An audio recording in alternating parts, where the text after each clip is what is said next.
कथा देवाची ये द्वारी। आज लालजींचा मूड काही ठीक नव्हता।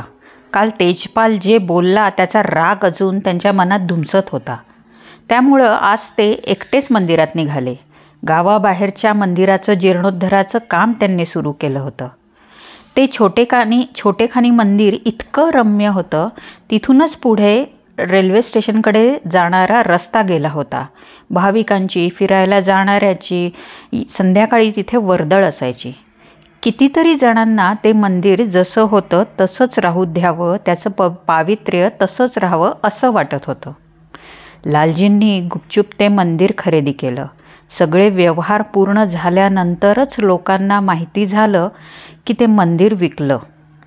आता लालजी मालक होते। ते जे म्हणतील ते होणार होतं। सगळा काळा पैसा ते तिथं व्यवस्थित मुरवणार होते। बांधकाम चालू केलं त्यांनी। वाळू, विटा, सळ्या येऊन पडल्या। मजूर, गवंडी राबू लागले।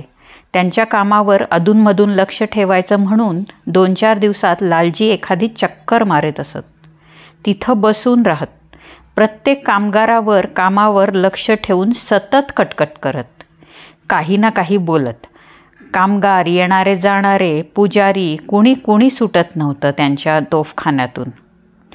हळूहळू येणारे लोक ते नाहीत असं पाहून किंवा ते गेल्यावरच देवदर्शनाला येऊ लागले।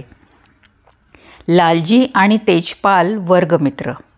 शाळेपासून असलेली त्यांची मैत्री आज 60 वर्ष झाली तरी टिकून होती। शाळा संपली, कॉलेज झालं, लग्न, मुलं बाळं झाली। मुलं मोठी झाली, धंद्यात मदत करू लागली। त्यांची शिक्षण, लग्न झाली, त्यांच्या मांडीवर आता नातवंड आली। पण त्यांच्या मैत्रीत जराही खंड पडला नाही। ढिगभर ट्रिप्स दोघांनी मिळून केल्या होत्या। गरज असेल तेव्हा दोघेही मुलांना व्यवसायात सल्ले देत मदत करत असत। रोज संध्याकाळी स्टेशनवर फिरायचा त्यांचा नेम त्यांनी न चुकता ठेवला होता। आता तर बांधकामावर लक्ष ठेवायचं हे निमित्तच मिळालं होतं। त्या दिवशी लालजी आणि तेजपाल मंदिरात पोहोचले। नुकतीच मजुरांची सुट्टी झाली होती। मुकादम बिडी ओढत बसला होता। मजुरांना पुजारी बुवांनी चहा दिला होता। चहा पिऊन बशीत कप ठेवला तोच मंदिराच्या प्रवेशद्वारावर लालजी दिसले। मुकादम काहीतरी बारीक आवाजात बोलला। शेजारचा मजूर पचदिशी थुंकला आणि कामाला लागला। लालजींनी ओळखलं, आपल्याबद्दल काहीतरी बोलला बहुतेक, पण काही बोलताही येईना। तसेच धुमसत ते बाकावर बसले। नुकत्याच प्रदक्षिणा मार्गावर फरशा बसवल्या होत्या। त्यामध्ये लावलेलं सिमेंट ओलं होतं। एवढ्यात एक 20-25 वर्षाची उंचपुरी तरुण मुलगी मंदिरात आली। तिनं देवाला नमस्कार केला आणि प्रदक्षिणा घालायला सुरुवात केली। ते मुद्दाम लक्ष देऊन बघत होते आणि त्या मुलीचा पाय चुकून त्या ओल्या सिमेंटवर पडला। जणू काही ते वाटच बघत होते। काय गये पोरी, ते सिमेंट ओलं आहे, तुला दिसलं नाही का? ओ सॉरी काका, खरंच मला दिसलं नाही, जप करायच्या नादात होते मी। ती इतकं सौम्यपणाने म्हणाली की त्यांना काही बोलताच येईना। काल तेजपालनं देवळात येणाऱ्या लोकांवर आरडाओरडा करून बोलू नये म्हणून लालजींना मैत्रीच्या हक्कानं 4 गोष्टी सांगितल्या होत्या। लालजी, तू गरजेपेक्षा जास्त ओरडतोस सगळ्यांवर, असं नाही वाटत का तुला? तेजपालने विचारलं होतं। तेजपाल, ते कसे कामचुकारपणा करतात बघतोस ना? मिस्त्री काही बोलत नाही त्यांना। ठीक आहे, पण इतकं हाडहूड का करतोस? तुला माहीत आहे, परवा आमचे मुनीमजी आणि त्यांची बायको मंदिरात येणार होते। तुझी यायची वेळ समजल्यावर म्हणाले, लालजीबाई घरी गेले की मग जातो दर्शनाला। कारण ज्याला त्याला बोलतात ते। चप्पलच नीट ठेवा, पोरांकडं लक्ष द्यायला काय होतं, असा आरडाओरडा करतात। अरे, मी मंदिर खरेदी केलं आहे ना, आधीचा गबाळेपणा आता अजिबात खपवून घेणार नाही मी, लालजी बोलले। लालजी, मान्य आहे की तू मंदिर खरेदी केलं आहेस, पण त्याचा रुबाब आल्या गेल्याला का दाखवतोस? हे बघ, कणकण में भगवान है, तू देवालाच दुखावतो आहेस. तू मंदिर खरेदी केलं आहेस म्हणून लोक देवाला येतात का? तेजपालजींनी लालजीला विचारलं. तेजपाल, तू माझा मित्र आहेस की या लोकांचा वकील? रागानं लालजींनी तेजपालला सुनावलं. लालजी, अरे शांत हो, मी तुझा मित्रच आहे, म्हणूनच सांगतोय, आवर स्वतःला. विनाकारण लोकांना बोलून त्यांचे शाप का घेतोस? आत्ता कुणी काही तुला बोलणार नाही, पण एखादा माणूस या सगळ्याची परतफेड करणारा भेटला तर तुला ते सोसणार नाही बघ. देवाच्या दारातला न्याय वाईट असतो लालजी. गोड बोल, देवाचं नाव घे, लोकांचे आशीर्वाद घे, पण शाप नको घेऊ. तेजपाल शांतपणे म्हणाले. पण लालजींना त्याचा फार राग आला होता. कालपासूनच ते चिडून होते. तेजपाल आपला मित्र आहे की त्या लोकांचा? त्यातच तो मजूर आपल्याकडं पाहून थुंकला आणि काहीतरी बोलला. काय बोलला असेल? तेजपाल म्हणतो, तसंच शिव्या दिल्या असतील काय आपल्याला? आपण फार धारेवर धरतो सगळ्यांना. आणि ही पोरगी टवळी बघून येता जाता हिला काही दिसत नाही का? फरशा बसवल्या आहेत, सिमेंट ओलं आहे. पुजारी बुवा, लालजी एकदम ओरडले. तो म्हातारा पुजारी गडबडीने आला. शेठजी, काय झालं? काय झालं? तुला कितीदा सांगितलंय इथं लक्ष ठेवा. ती पोरगी फरशी तुडवून गेली बघ.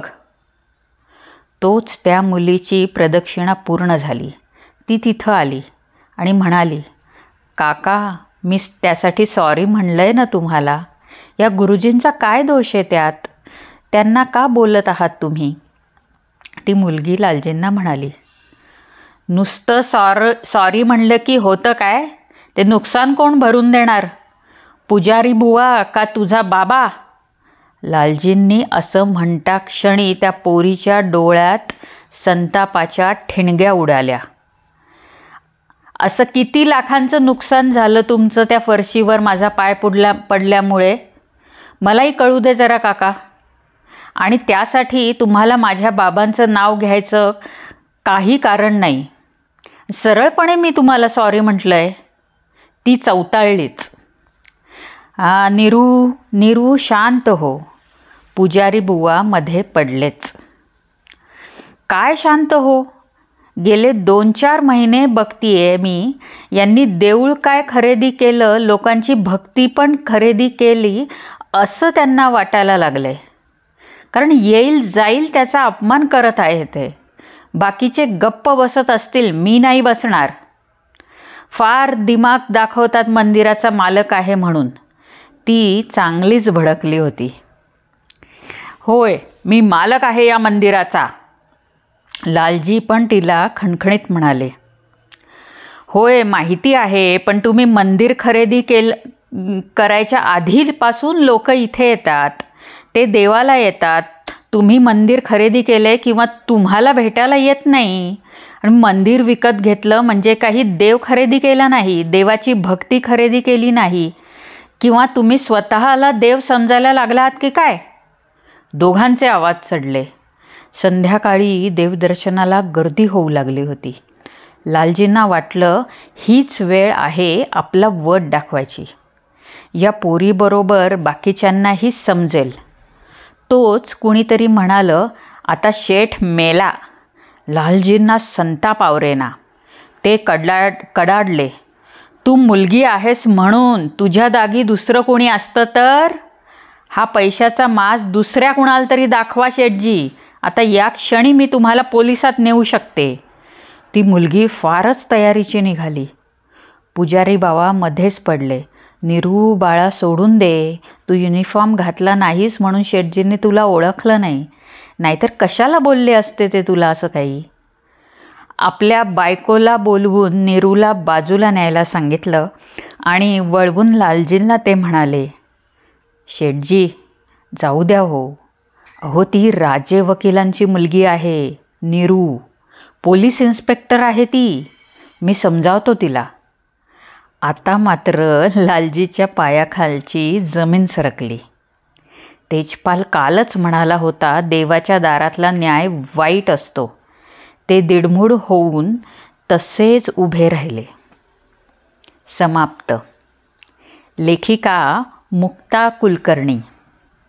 ही कथा कशी वाटली आम्हाला जरूर कमेंटमधून सांगा. लाईक, शेअर, सबस्क्राईब करायला विसरू नका आणि पुढची कथा ऐकण्यासाठी जरूर सबस्क्राईब करा.